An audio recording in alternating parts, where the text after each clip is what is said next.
Hello, welcome to Batham class. आइए आज एक नया टॉपिक लेते हैं मैथ फॉर 10 की सीरीज में, एरियाज रिलेटेड टू सर्किल। तो जैसा कि आप जानते हैं इस एरिया किससे संबंधित है? सर्किल से, एक वृत्त से। तो सबसे पहले तो हम कुछ सर्किल की प्रॉपर्टी को समझेंगे, उसके बाद एरियाज रिलेटेड टू सर्किल के फार्मूले को जानेंगे, फिर थर्ड स्टेप में हम इसके न्यूमेरिकल को बहुत बखूबी बहुत अच्छी तरह से एनालाइज करेंगे। तो आइए बिना समय गवाए तुरंत इसके टॉपिक को डिस्कवर करते हैं। तो देखिए लिखा है एरियाज रिलेटेड टू सर्किल।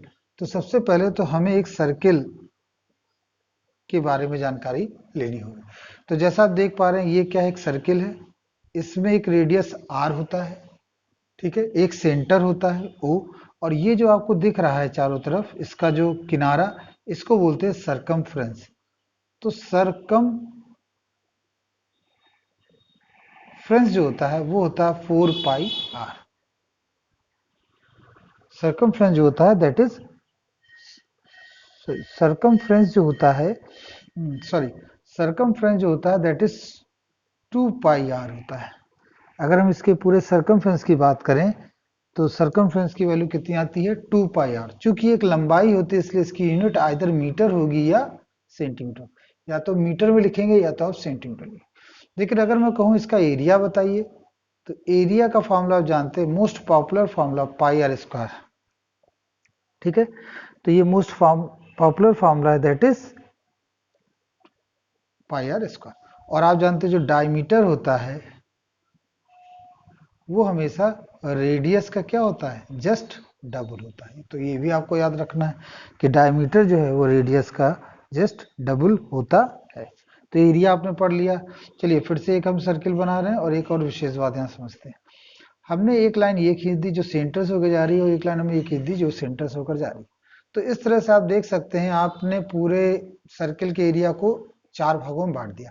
अगर मैं कहूँ कि इस शेडेड पोर्शन का एरिया क्या होगा, तो आप लिखेंगे एरिया ऑफ शेडेड रीजन। तो आप लिखेंगे पाई आर स्क्वायर बाई 4, ये आपका एरिया हो, pi r square by 4 that is area of shaded region. ये आपका शेडेड रीजन का एरिया हो गया। यहाँ जो पाई लिखा जाता है, पाई की वैल्यू होती है 22/7 और 3.14। ये डिपेंड करता है कब हम 3.14 लें या कब हम 22.7 लें, ये कैलकुलेशन पर डिपेंड करता है। तो ये जो एरिया हो गया, एरिया शेडेड, इसको बोलते हैं क्वाड्रेंट, ठीक है। सेमी सर्कल का एरिया क्या हो जाएगा? उसका ठीक आधा हो जाएगा।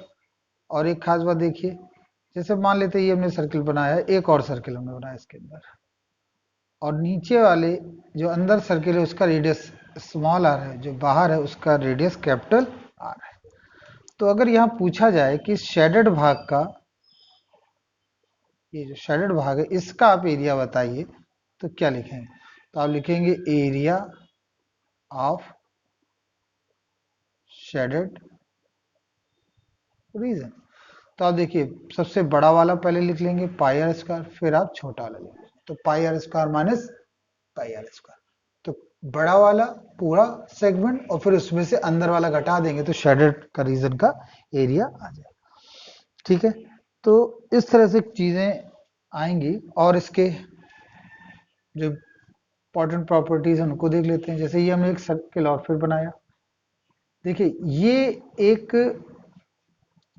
हमने एक लाइन खींची, ये लाइन।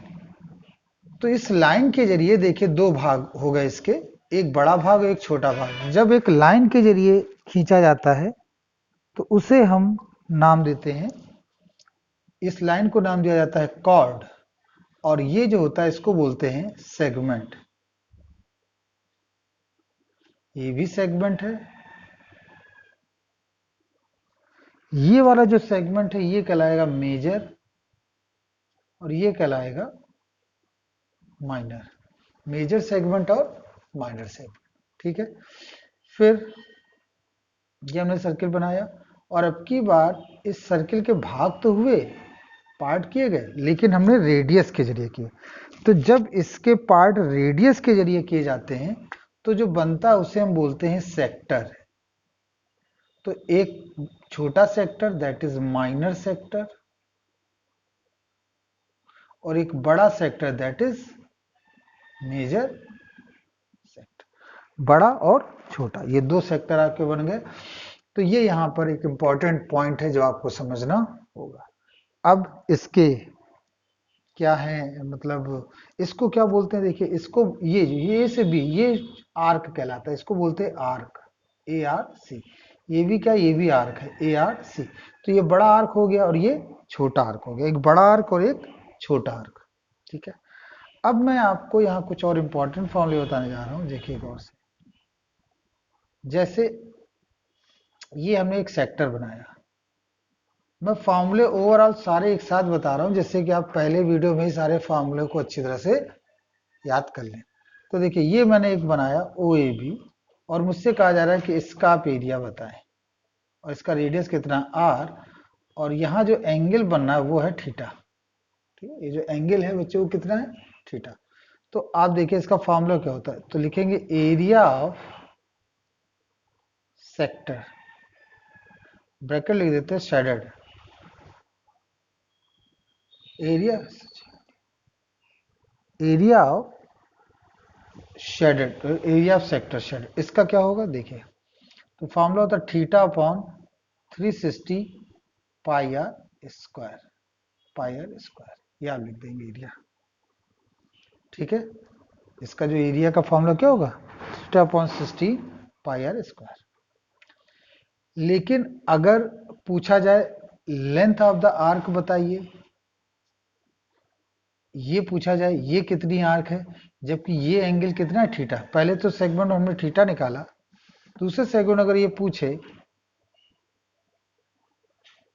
कि ये आपका एक सेक्टर है और इसमें ये एंगल बनना थीटा, तो कितना आर्क की लेंथ होगी जो इस पर एंगल थीटा बनाएगा, आपसे ये पूछा जा रहा है कि what is the length of arc which make angle theta at the centre. तो आप लिख देंगे length of arc, that is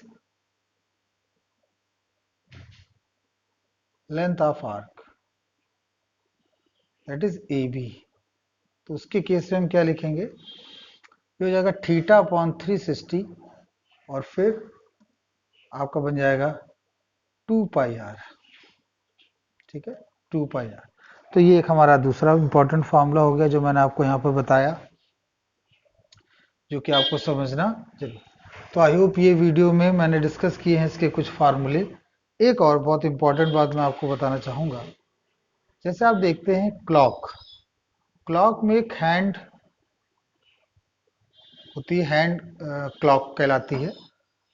उसके जरिए सेंटर पर 1 मिनट में कितना एंगल बनेगा, अगर वो 1 मिनट मूव करती है तो सेंटर पे कितना एंगल बनेगा। तो आप लिखेंगे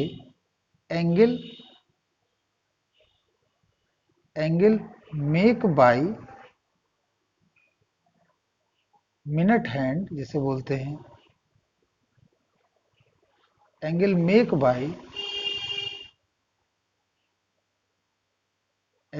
bye minute hand in 1 minute is equal to 6 degree. ये आपको याद कर लेना है, ये भी बहुत इंपॉर्टेंट कॉन्सेप्ट है।